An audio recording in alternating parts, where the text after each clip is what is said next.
Over the last month, 32 of the best players from all over the globe have battled it out to earn the #1 spot in the region and a chance to prove they are the best in the world. Over the course of Season 1, we've seen those 32 become 8. This weekend, live from New York City, we will crown a winner and determine which 5 go on to the Global Season Finals in Korea. The WCS America Season 1 Finals begins right now.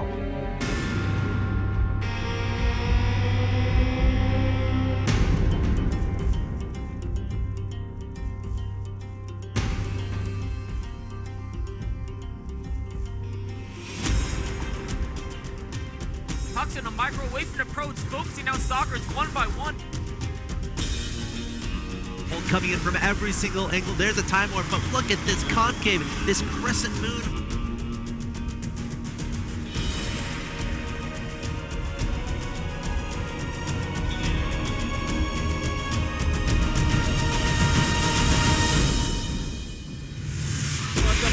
This is what's gonna happen now. The supply goes in Huck's favor. He's just gonna barrel through, take out whatever.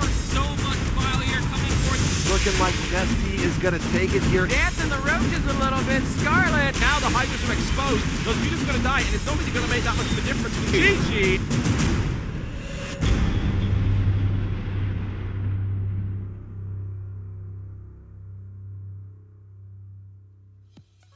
Ladies and gentlemen, what's going on? It is finally time. We're finally here. The weekend of June 1st, of course, the WCS America Season Finals. I'm Axel Toss, joined by Axlav.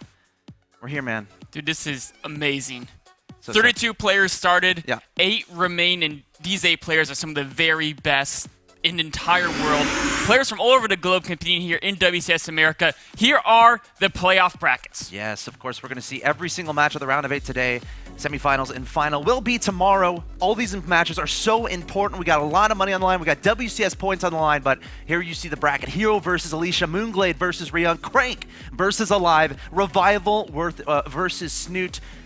You know, I look at this bracket and I'm thinking a lot about Axiom right now because they have 3 players in this top 8, which is absolutely insane for a team to be able to do that, of course. And Alicia, Ryung, and Crank. And there's no team kills here either. There's a perfect racial distribution. Protoss, Zergs, and Terrans setting up for a fantastic weekend. Amazing, amazing games going forward. Of course, the schedule for the day is going to start with Moonglade versus Ryung, followed by Hero against Alicia.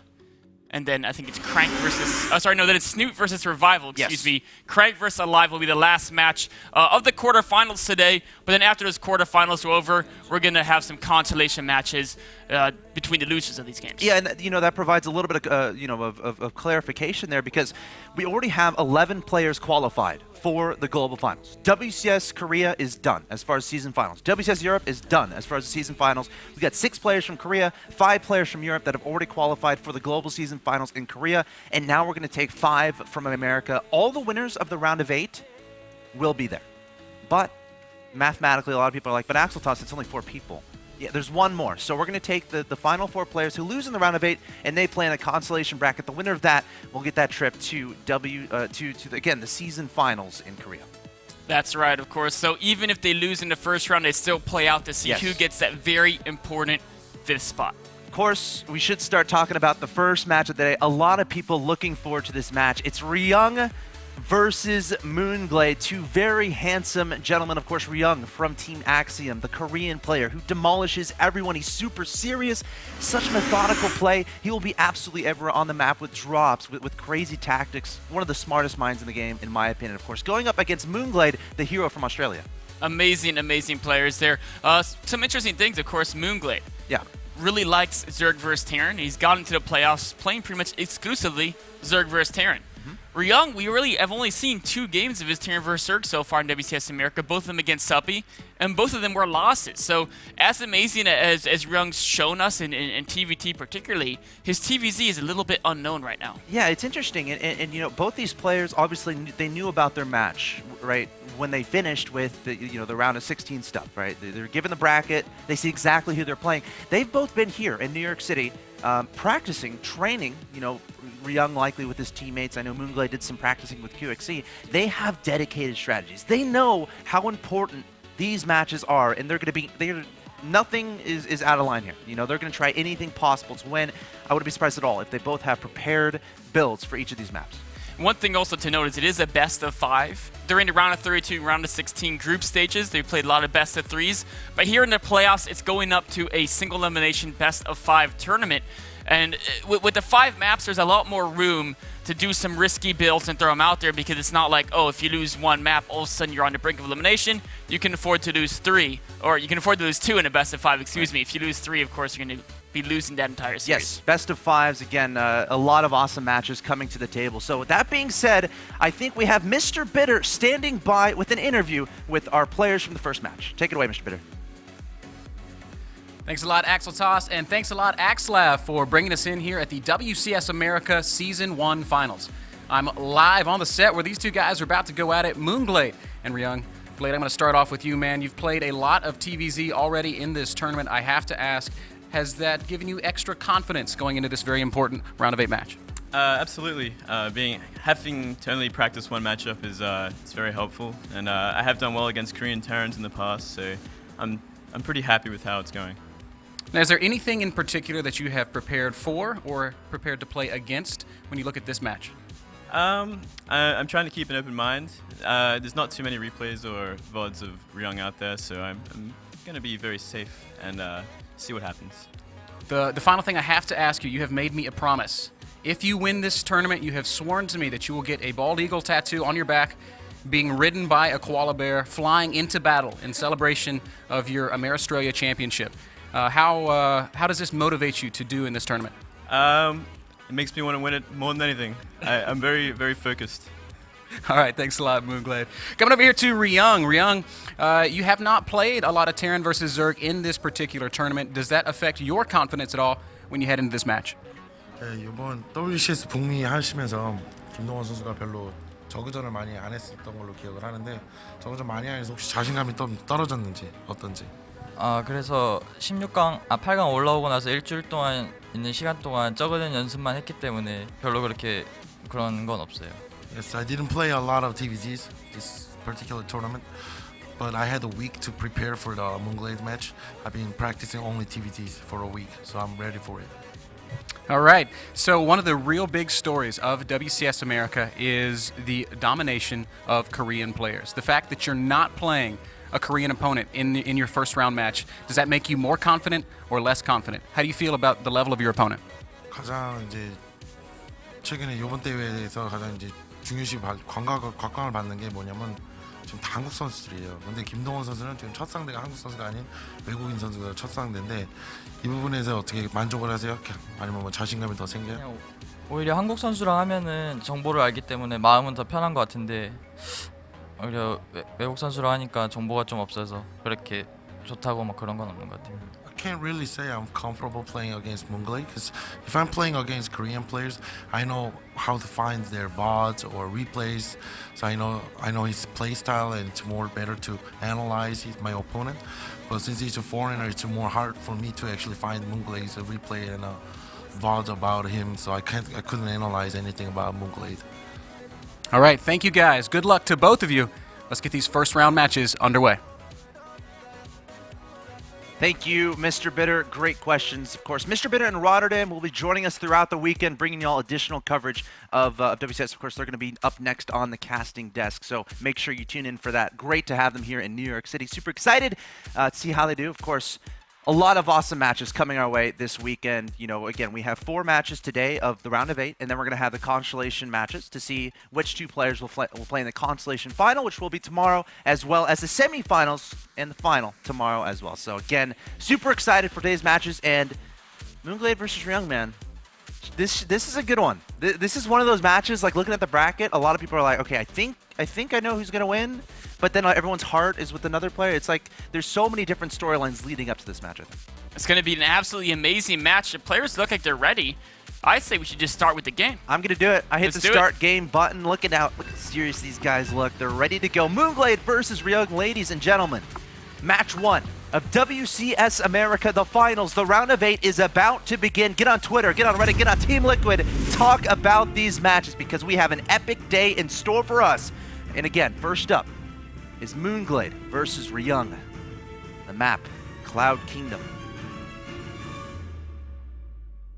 This is going to be a very, very tense matchup. Of course, Cloud Kingdom is very prone to a lot of multi-pronging attacks, a very spread out map. Draw play could be key here, but these two players are going to put on one hell of a show. All right, let's see what happens. I have the pleasure of introducing our two players, beginning with the bottom left-hand location. He is your red Terran player representing Team Axiom and hailing from Korea. A fierce competitor and an amazing player. He is Ryung.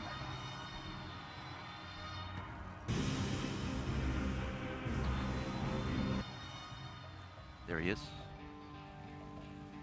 Of course, his opponent in the top right-hand location. Your blue Zerg player hailing from Australia, trying to make upsets happen left and right. Can he continue his streak in the round of 8 here of the WCS America Finals? He is Moonglade. So intensely concentrated there, of course, the 2012 WCS Oceania champion. An extremely, extremely strong competitor here. But you know, one thing about Moonglade, he's really focused so much on the TVZs. In fact, if we look at how he's gotten to the playoffs, yes, we can see that he's played almost exclusively Terrans. Yes. He's had one matchup against a Protoss in Crank that he lost 2-1. But the rest of his matchups have all been against Terrans, and all but one have been victories. Yeah, Moonglade in the round of 32, again, just a reminder, taking out Illusion twice. Remember, he actually dropped down to the losers match of that round of 32 group, and then came back and defeated Illusion after losing to him in the first match that they played. So you know, Moonglade definitely has his share of scares. And again, in the round of 16, falling to Crank, but then defeating Apocalypse in the SDC. So we see a drone trying to be as annoying as possible here in the main base, but can see that command center first from Ryung. And speaking of Ryung, his path has been fairly interesting as well. Now, in the round of 32, he defeated Hello Kitty 2-0, and then he lost to Suppy. Of course, this is when Suppy was going on that ridiculous 4-0 run through the Korean Terrans. But then Ryung came back and defeated Hello Kitty 2-0, and then, of course, in the round of 16, defeated Polt.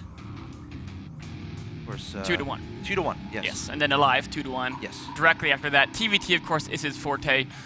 One thing that's very interesting is he said he's focused for last week exclusively on TVZ. And Moonglade's shown great CVT, but he hasn't really played a player of Ryung's caliber. Ryung is a player who's been playing in GSL at a high level for the last 2 years almost. He's almost never dropped out of GSL until he decided to switch over and play in America.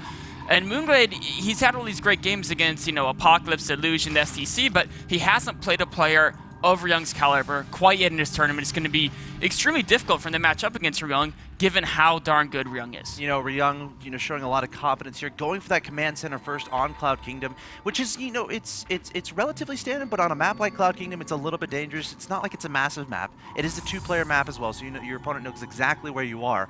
And it should be interesting to see how Moonglade reacts to this. So far, he's taken the economic route. So he's saying, you know what, Ryung, if you're going for this fast expansion play, I'm going to do similar things, nothing but drones, nothing but queens at this point in time.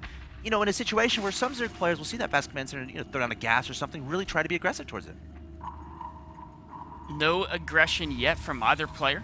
One thing that's interesting to see is how quickly will Moonglade take that third base. The fact that he hasn't taken any gas yet indicates that he does want to take it fairly quickly. Often a lot of Zergs, though, they're going to just spend all their minerals on drones and queens early on. Then they're going to get 4 extractors simultaneously once they have that nice drone count going forward. Still no gases. Moonglade really wanting those drones, and Ryung taking a very fast third command center. We see 10 drones in production. Both these guys are like, you know what, let's get to that late game as fast as possible. No rush 10 minutes, no rush 20 minutes. Again, not even speed, no gases whatsoever from the Zerg player. And again, very fast 3 command centers from Ryung. Guys just want to macro all day long, man. The build Ryung's doing is something that we've seen most of the top Korean Terrans really love this build, where you get the very fast expansion, then you get the factory, then you take a third command center right after you had that factory going. Of course, the purpose of the factory, you produce Hellings, get map control and scout, and then you can produce Widow Mines or Siege Tanks, depending on what you scout. If you need extra defense, you get the Siege Tank. Yeah. If you just want to build up for those mid-game Widow Mine bio pushes, you focus on the Widow Mines. Yeah, Ryung staying very on top of his scouting, has identified the lack of gases from his opponent. From here, let's see what he does. I mean, he's got those 2 Hellions on the field. He's going to start poking and prodding around the map, but Moonglade really on top of that creep spread, already trying to extend it towards his third base. It's very important so you can help defend it later. And again, the further you get that creep out there on the map, the easier it is to manage the Terran player as time goes along, because it's potentially going to slow them down because they're going to want to scan, get rid of that creep, and of course give you that map vision. Of course, very important, especially on a map like Cloud Kingdom where there's so many potential counterattack paths. You really want to try to get the creep spreaded in all those different pathways so you can have your a maximized vision of the map. We see here the double E-base going down before a third production facility. This is basically the most macro-focused, mid-game oriented Terran style of play where you just have the 1 barracks, the 1 factory, straight to 3 command centers, and double E-base. Moonglade playing a very macro-focused, mid-game focus build as well, going for the double evolution chambers. Both players upgrading at exactly the same time, so there's going to be no player with a significant upgrade advantage unless one of them kind of drops the ball into 2-2 timing. Moonglade getting to Baning Nest and Lair, so we can start getting those Banings with Baning Speed Out, which are so important at defending the first pushes by a Terran, which will usually come when they have 2 medevacs. Of course, likely going to be mutas here from Moonglade. The Ling Baneling muta, while very difficult to control, has been a strategy of choice for a lot of players, and that's what we're going to see. We're going to see Ling Baneling versus a kind of a bio composition with a lot of Widow Mines. So it's going to be really important throughout this game for Moonglade to really make sure he can split up those units efficiently, effectively, make sure those Widow Mines don't do too much damage, because that can get really scary really fast if the unit's lost tab starts going drastically against you, and you find yourself being really stupidly cost and efficient. Not only is it a terrible feeling, but obviously you're going to start losing that momentum when you need to take an extra base. You're going to have enough units to potentially defend it. And against a player like Ryung, that's really important. Really cool move here, by the way. Ryung attacking the rocks. He doesn't want to kill him. He wants to kill this creep. He knows it was placed there. That's exactly what he just did. Really heads that move there. It's always nice to see players using little tricks to kill those cloaked units without having to use any scan or anything else to reveal them. We can see that Spire going down for Moonglade. Does want to progress to the Mulus. 5th and 6th gas going up as well. And Ryung, having seen that Moonglade just been focusing on drones, there's no early aggression going out. 8 drones in production, by the way, and he's already at 65, so he's really getting up there. Very, very, very macro focus from Moonglade. And Ryung, of course, has realized this. So he's moved his 3rd command center out a little bit faster than he might do if there was more aggression going on. Very confident taking that 3rd base, even though he really doesn't have any units, because, of course, getting to E-base, getting to orbitals before extra barracks means just now are his 4th and 5th barracks coming up with their add-ons just now as he started producing out of the double reactors on his 2nd and 3rd barracks. Very passive game so far. The only altercation we've seen are pretty much Hellions versus Queens. Summonings getting singed away right now. It's units lost 9 versus 2 at the 11-minute mark. Again, both these guys setting up their economies, setting up their infrastructures, trying to get that to that mid to late game. But very soon, we're going to start to see those skirmishes happen. I feel like Ryung is moments away from pushing out. Usually he's probably going to wait until a couple medevacs get out, but the starport is there with the reactor on top of it. I don't see any medevacs out in the field just yet. There we go. Now he's just starting those. So once those medevacs get out, look out for Ryung to start not only trying to drop at different places, but start being aggressive towards his opponent's 4th base. And of course, posturing towards his opponent's 5th base, making sure to deny those additional expansions while macroing up back home. One thing that Moonglade is going to be looking to do here with these Mulus he's producing is he wants to keep Ryung on the defensive. The longer Ryung's on the defensive, the greater the creep spread comes out from Moonglade. Yep. And of course, the more time he has to macro off those, that 5 hatchery, 4 base economy he has going forward. Every single minute that passes where Ryung can't put any aggression on Moonglade unless he starts taking his own 4th base, Moonglade will start to be able to get a better infrastructure going and more production. That's exactly why we see Ryung starting to move out here. But the Mulus, they might catch him off guard. They're heading straight to the natural. Straight for the natural expansion. No turrets are in place here for Ryung. This could be huge for Moonglade again. Ryung needs that economy. He's been working on those orbitals, working on those SCVs all this time, but at the same time, Ryung going to be pushing across the map here in the middle, sending a bunch of Marines, Marauders, and Widow Mines forward, and Moonglade is trying to prepare to deal with this, splitting off a few Widow Mines. I'm not sure exactly that's what he intended, perhaps just trying to soak away some of those Widow Mine shots. This is typically what Zergs do here. They send in a few units at first to try to distract Hub. Oh, that was a pretty nice Widow Mine shot, but the Banings able to take out 5 Widow Mines here with that explosion. That's a great move for Moonglade. Of course, if you can keep the Widow Mine count low, it's much easier to flood and swarm the bio with Speedings and Speed Banings. Okay, so only 4 workers killed there by Moonglade onto Ryung's workers with those mutas. So not exactly what he wanted, but the good news is he's dealt with that push from Moonglade It wasn't too difficult. It wasn't too difficult to deal with that at all. 2-2 is about to finish, and I'm a little bit worried because he's sticking to this Ling Baneling Muta style, which is fine. But if he doesn't get that infestation pit soon and go into Hive, he's not going to be able to start the 3-3, which Ryung is moments away from starting after 2-2 finishes. Ryung didn't retreat his Widow Mines in that last engagement, so he lost 8 Widow Mines in that battle, whereas really, ideally, he'd keep building the Widow Mine count up to get to the 12-15 number. He's only has 5 Widow Mines, so this next push, with the amount of creep spread and speed banings there are, I think Moonglade's in a great position to defend this. It's all going to come out of micro. Yeah, Moonglade again playing very safe, not advancing his tech, sticking with the 2-2 Ling Banelings and the Mutas, really wants to make sure he doesn't die to this mid-game aggression from Ryung, showing he just wants to get to that late game, and he just wants to get a convincing victory against this army. And that's a great point you mentioned. Ryung with only 8 Widow Mines on the map, which it could be around 15 or 20 even at this point, a crazy number, but Moonglade still has to be very careful, as those Widow Mines, we even saw it in WCS EU, you guys know what I'm talking about, they can completely change a game in a matter of seconds. Ryung is not building a 4th command center. It means he really wants to focus on his 3 base aggression. He's trying to drop into 3rd of Moonglade, but Moonglade's going for a big counter. Moonglade heading into his opponent's natural expansion, trying to bust open that front door, realizing his opponent is across the map, and now Ryung has to make a decision. Do I keep going or do I pull back? Moonglade sprinting a bunch of Lings into his opponent's natural expansion, going into the main base as well, trying to get that economic damage. The Banelings getting ridiculous hits on those SCVs in the natural. Moonglade trying to destroy his opponent's economy. Can he clear up this army force though from Ryung? Oh, he's done so much economic damage to Ryung, but Ryung's been able to take out the 3rd hatchery of Moonglade. If Moonglade can take out that orbital, though, it'll be huge because he'll still have 3 bases against only 2. The Marines trying to save it, and the Mutas are not going to try to get that now. SCVs need to start repairing that guy as fast as possible. Ryung does not want to lose that. Meanwhile, a drop just now getting cleared up in the natural, but that drop was able to kill the 3rd base of Moonglade, which is actually really surprising to me. Generally, you know, Zerg player, you get your reinforcements, and that's where you send them. So Moonglade, a little bit of a mistake there, losing that 3rd base, but he did a lot of economic damage to his opponent. 58 workers killed for Moonglade. Ryung is down to 15 harvesters, which means Moonglade is going to have a great advantage going forward, provided he doesn't lose much to a follow-up push or drop harass from Ryung. The drop in a main is going to be cleaned up. Ryung really is looking to kill the 4th base with this push. He's got to be careful. There's so much creep spread, and banings can be dangerous. Still lots of Widow Mines here, and again, they can be stupidly cost efficient, so we have to look out for that. Moonglade has to be very careful, but he's coming in with all these Lings. He doesn't care, trying to get those kills onto the Lings, onto the Marauders. The Widow Mines trying to detonate, but look at that splitting from Moonglade. Very solid indeed, keeping his opponent's army away from his 4th base while making 40 Lings in production. A very stressful situation here for Moonglade. He needs to keep that 4th alive.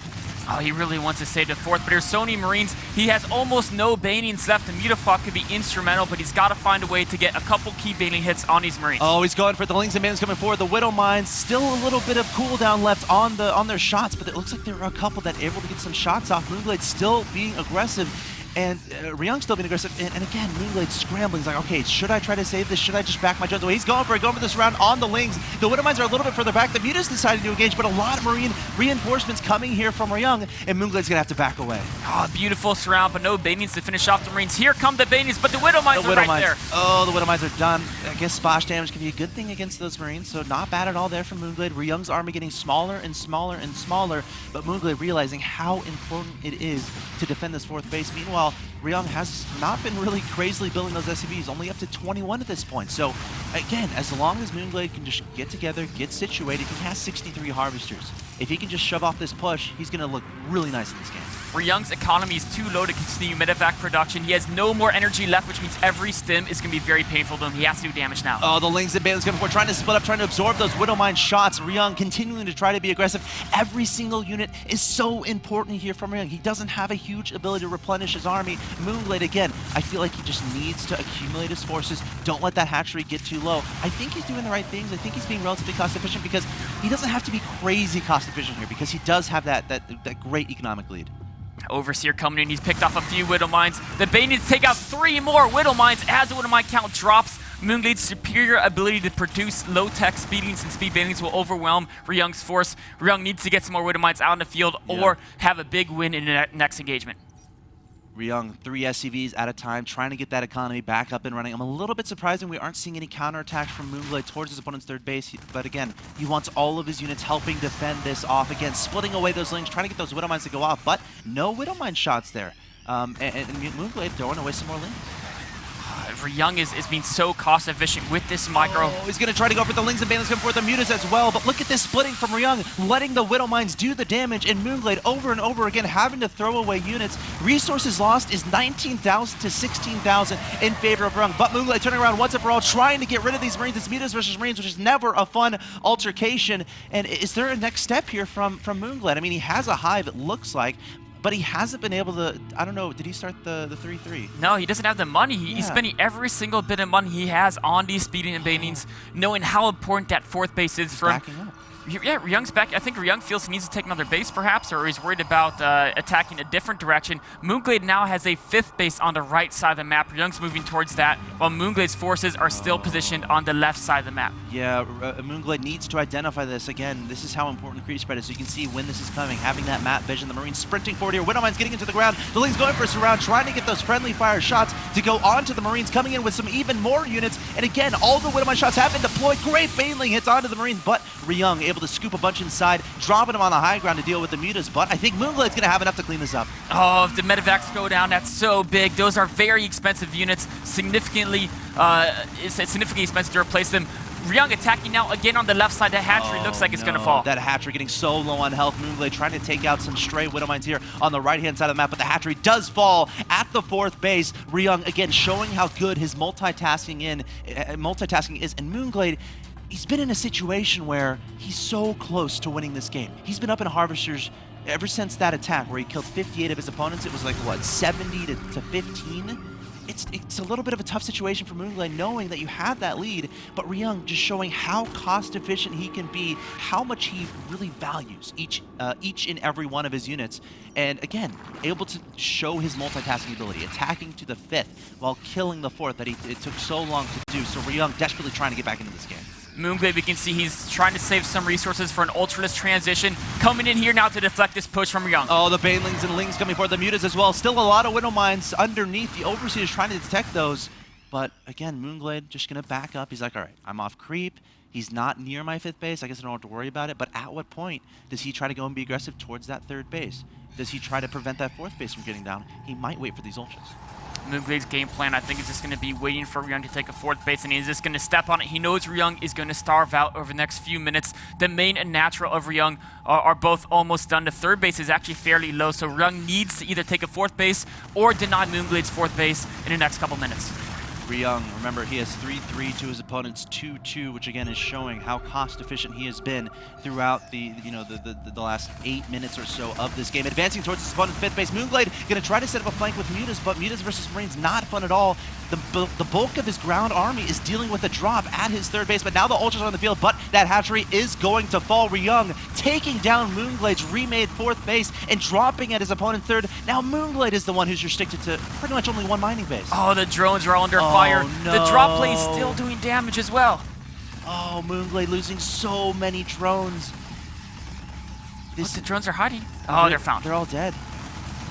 Drop is being cleaned up, but remember, Moonglade is now down to 3 bases. Of course, both players on 3 bases now. Whoever can take a fourth is going to be ahead. Moonglade is trying to retake the fourth on the left side. He's down to 37 Harvesters. He just lost. About 50. He's lost 77 workers in this game. Oh, and Ryung's moving his third base over to the fourth, knowing he needs a base with more fresh mineral patches. Moonglade is going to look to deny this fourth. He does have the Ultras on the field. He does have the third armor upgrade done. Ryung with 3-3 on to bio. Moonglade with 2-3 on his units. He still has a lot of Mutalists, a lot of speed banings. While he's down in supply, he has a very strong army. If he can take a good engagement, he's right back in the game. All right, but it seemed impossible in this game so far to get a good engagement against Ryung. Ryung has been, again, controlling those forces so beautifully, so immaculately, but now the Muta's going to kind of engage the Marines, going to back away. We need those ultras over here on this right-hand side of the map if Moonglade wants to defend the space, but Ryung, he's back in this, man. Yeah, I think he's ahead even. Ryung up by over 30 supply, cranking out Widow Mines 3 at a time. With enough Widow Mines, even Ultras go down. Muta's being very annoying on to harass. Yeah, that's what Moonglade has to do. He realizes the position he's in. I mean, does he go for another counterattack type play where, you know, he realizes his opponent is over here near this fourth? Does he attack everything towards his opponent's natural again? I mean, there's no SCVs there. Well, there's a few, but there's no minerals there. So, you know, I don't necessarily know if that's going to be worth it. Ryung even lifting his third from its third to his fourth base. So, you don't see that every day, and it just shows how scrappy this game has been. Moonglade has a lot of gas in the bank. If he can find the time and space to expend that gas on an infestor count, key fungal growth can make him very cost efficient. And going forward, with all those drone losses, cost efficiency is what Moonglade needs now. Yeah, I feel like, infestors would be a great addition at this point. Oh, 8 infestors now in production from Moonglade. I think that's exactly what he needs, because if you don't have those infestors, what's to stop the Terran player with a huge Marine Marauder army just kiting back and just kiting away from the Lings, Banelings, and the Ultras, especially off creep? In order to prevent that from happening, infestors' fungal growth can grapple them in place and let those Banelings get those connections and let those Ultras sweep their claws all over that Terran army. Command Center's getting focused out. Can Ryung save this Command Center? I think the Mutas may have just enough damage output to take him out. Ultras are going to try to cut off Ryung's army, but Ryung is countering into natural. Yes. He's trying to focus down at Ultras Cavern. Another drop happening in the natural expansion here of Moonglade, targeting down the Ultras Cavern. Infestors coming out here thinking about throwing down a fungal. It's not going to matter. The Ultras Cavern does go down. Moonglade should be remaking that, but again, every single unit, every single building is so important at this point. These guys are both very restricted in that economy. Moonglade back to 51 harvesters, Ryung at 47. Ryung with essentially only one mining base, and the same goes. Actually, Moonglade is at about 1.5, but the drop distracting in the main, and Ryung heading straight for his opponent's fourth. Oh, this is Moonglade's primary mining base. He really wants to defend this. He has the infestors out though, but Ryung with a great spread on his entire army. The Ultras leading the charge, trying to soak up the Widow Mine shots. Ryung going to start trying to kite away. Great splitting, great concave here from Ryung, but Moonglade storming forward. He has those infestors, but even fungals, how much are they going to do? Because again, Ryung's spread is ridiculous, but the Ultras showing just how strong they are, and Ryung is going to get cleaned up here in the middle. Ryung's Widow Mines are still all alive. The Overseer was taken out in that battle. Moonglade needs to find a way to take those Widow Mines out before they recharge. Oh, there's no Overseers in production, and Moonglade is ignoring that for now. And what's to stop Ryung from just picking those guys up and bringing them back with his army? Moonglade needs to identify those and kill them, but I think it might be too late. Oh, they're all recharged, and Ryung's spreading them even more, using them as a way to establish his army, and again push towards that fourth base of Moonglade on the left side of the map. Gosh, Ryung still spewing so many units across the map. Marauder's going to be targeting down that hatchery at the fourth base here of Moonglade. Drones are so vulnerable right now. Moonglade might have to give this up again. He might go to that base on the right-hand side, but Ryung at the same time sending some units over there. Units going to try to engage Widow Mine shots. Remember, they're all still here, all still alive. Look at the cost efficiency. Widow Mine's doing so much damage. Full energy infestors getting taken out. Ryung playing this beautifully. He's up now in resources lost. 38,000 to 28,000. Ryung being so cost efficient in this game. Ryung's control is just absolutely insane this game, and his presence of mind to continually deny the side bases with extra units. The fifth base by Moonglade denied again by a drop. Moonglade desperately trying to hold on, but he needs those massive fungals, and he's lost enough infestors. It's going to be very difficult to get that cost efficiency without having the massive infestor count he had a minute ago. One infestor left, one Ultras left, 36 Lings left, and Ryung with 49 Marines. Widow Mine shots going off, a little bit of friendly fire there happening, but just more units lost here for Moonglade. He's having a terrible time dealing with his Widow Mines from Ryung. Ryung's now established that fifth base, and the red just keeps streaming across the map. Ryung almost twice the supply of Moonglade, pushing forward even more. The hatchery is low. The lone Ultras tries to hold off the army, but once those Widow Mines recharge, that Ultras is going to get hit big. Yeah, there's so many Widow Mines on the field. 20 Widow Mines are on the map. We also have a drop heading towards Moonglade. Natural expansions, trying to scramble, trying to get more infestors on the map. Has 2,000 gas accumulated, but having so much trouble actually using that gas, considering Ryung just keeps taking everything out that he's throwing at him. There's so many Widow Mines spread around his fourth base. Moonglade just can't produce enough units to overwhelm those explosions. Ryung being very safe and cautious with great unit spreads. GG, well played from Moonglade, and Ryung takes a ridiculously back and forward game one. Oh my god, what a game to start off WCS America. Again, a situation where Ryung, he was down to like 17 harvesters. Moonglade had a brilliant engagement. Moonglade was up to 60, 70 harvesters, but somehow, some way, Ryung able to just be so cost efficient with all of his bio, with all of his medevacs, drop everywhere, Widow Mines in perfect positions, and Ryung takes game one. Absolutely, just amazing play by Ryung, and Moonglade has got to be thinking, you know what, it's a best of 5. But he had that, man. Yeah, he was ahead in the mid game, Ryung's control and the way he spreads the Widow Mines out. Of course, if you have all the Widow Mines in one clump to all go after the same amount of Zerg units, they'll be more vulnerable to Banings. Ryung was always so good at spreading the Marines, spreading the Widow Mines, cutting you backwards.